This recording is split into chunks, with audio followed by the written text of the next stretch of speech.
Direction Roland-Garros maintenant, le tournoi s'achève ce dimanche sur un bilan positif des audiences records pour France Télé. Le tournoi, c'est un Barnum impressionnant dans lequel Nelson Montfort et Tatiana Golovin nous ont servi de guides les stars et les hommes de l'ombre avec Baptiste Morel et Jérôme Blois.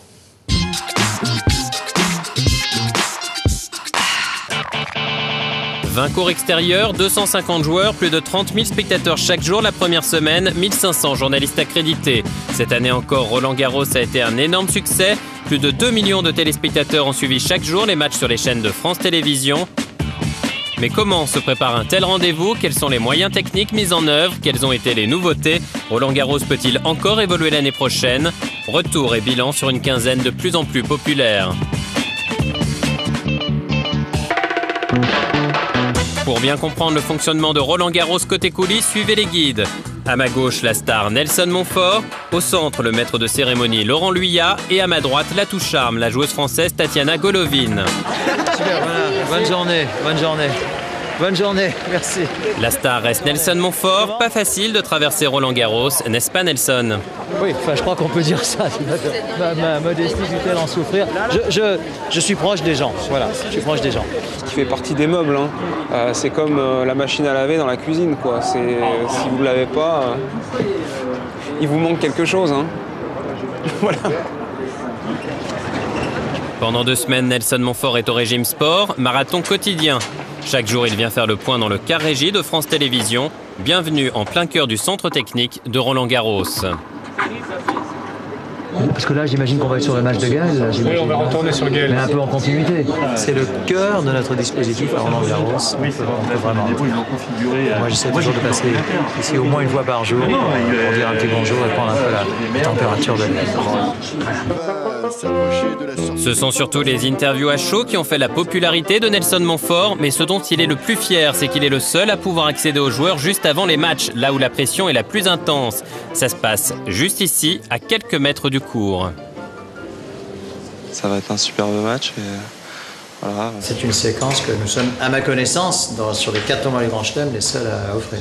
Et puis alors là, il faut vraiment que la question tombe pas. Pendant que Nelson réalise ses interviews, Laurent Luyat, le maître de cérémonie, contrôle les derniers résultats sur son plateau, dominant le cours central. C'est lui qui assure le direct en continu pour suivre les matchs.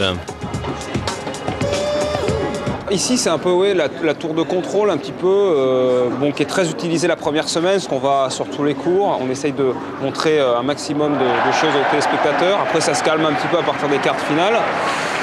Donc voilà, moi je fais un peu la présentation générale avec Tatiana, cette année, qui est notre nouvelle consultante, qui plaît bien à nos téléspectateurs. La petite dernière, c'est elle, Tatiana Golovin. Championne de tennis actuellement blessée, c'est l'atout fraîcheur de France Télévisions, aussi à l'aise sur un court que lors d'interviews très complices dans les vestiaires des joueurs. Comme vous le voyez, il pleut à Roland-Garros aujourd'hui, mais tous les joueurs sont là et je vous propose d'aller les rejoindre dans les vestiaires. Et nous avons Jelena Jankovic qui va jouer sur le central, qui est là. Ah, super de te voir. Je ressemble à une patineuse. Ah, mais c'est super. Je vais un peu dans les coulisses, dans les vestiaires, voir les joueurs, pour voir un peu comment leur ressenti sur le tournoi. Je pense qu'ils parlent un peu plus facilement à moi qu'à un autre journaliste et que j'arrive à les trouver dans des moments peut-être un peu plus privés que si c'était juste un autre journaliste. Mais derrière ces visages, Roland-Garros reste avant tout une incroyable machine de guerre. 500 personnes travaillent pendant la quinzaine pour France Télévisions. Avec 90 caméras et un dispositif unique au monde, le groupe assure la captation pour plus de 200 chaînes étrangères. L'homme orchestre qui manie tout ce dispositif, c'est Fred Godard, le réalisateur, qui ne cache pas sa fierté devant sa dernière nouveauté, la Cable Cam. Et cette année, on est la première télévision au monde à avoir fait ça. On a mis un travelling aérien sur 60 mètres.